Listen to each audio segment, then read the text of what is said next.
Hi, I'm Fatova Mingus. Recently on YouTube, somebody wrote in the comments, how come you've never done a video? And the reply from somebody was, because she's not real. Which, 13 years now since I first posted the Joffrey. And I was the first person to have it. I don't know how, but I posted the Joffrey Ballet's performance of Sacre du Printemps after it had been uncovered. 15 years of work it took. And because at the time it was you could only upload 10-minute increments on YouTube, that's why it's in 3 parts and they won't let me change it. Anyway, I didn't feel like I had the credentials to talk about Sacre, but I feel like I do now because everything I've learned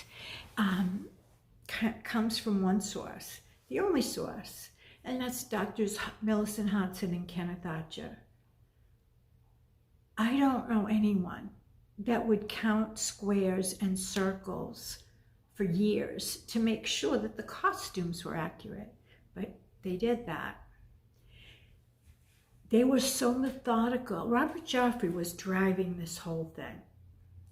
And he had specific reason for it. He wanted to stage Nijinsky's choreography before he died.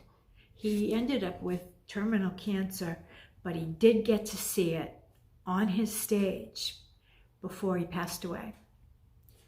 So much to this story, but I want to try and stay to the facts. And I have a tendency to go off on comic tangents because I'm comic. This, by the way, is vodka and tonic with those,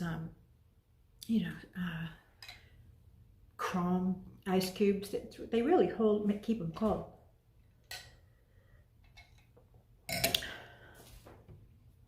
Robert Joffrey was a student of Marie Rambert. Do you know who Marie Rambert is?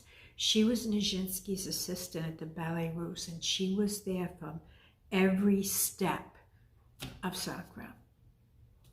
When they began this process, Millicent sat down with Marie Rambert, who could not find her notes. She only went with them, couldn't find it. But she would have kitchen table talks and say, do this, don't do that, don't pay attention to this. And this is what Millicent got from Marie Rambert, who would have been the complete source. And so she had to, I know I'm backwards on the camera. This is an amazing document. She sources every step. 5 young people on the spot. That's Marie Rambert's rehearsal score. This is stuff she got later. But flat-footed and straight-legged, Anatoly Borman memoir. Elbows glued to the body, that's Riviere. A criticism, some lady, shoulders held down. I mean, there's all kinds of sources, even including Stravinsky's margins, chosen one, staying in one place until blank, which pretty much is, 10 minutes? But the thing that stands out with me the most is something Bronislava Nijinsky, who was supposed to be the chosen one, because I think Nijinsky hated her. I mean, that's a tough solo. And I've documented every dancer that's done it.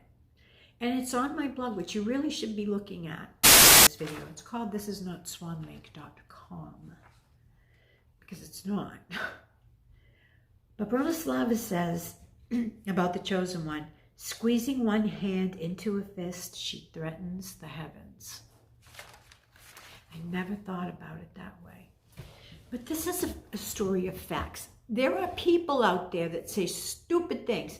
There's a kid, he's backstage, he's a dancer or something, decides to make a video, not based on any facts, about this ballet. And he takes aim at Millicent Hodson, and how accurate can she be? And he says, these might not be the actual numbers, but it goes something like, did she base it on the first performance, the 12th, the 30th?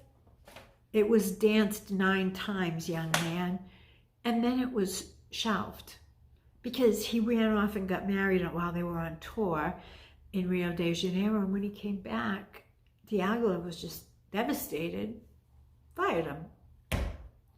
Bally goes into a bottom drawer with Marie Rambert. She dies. And her assistant calls Millicent. You are not going to believe what I found. So, and Millicent says this very clearly in an interview, which is on my playlist. Had she had those notes, she would not have gotten all of these sources. So she went all the way around, and in the end, Rambert's notes were confirmation. Isn't that something?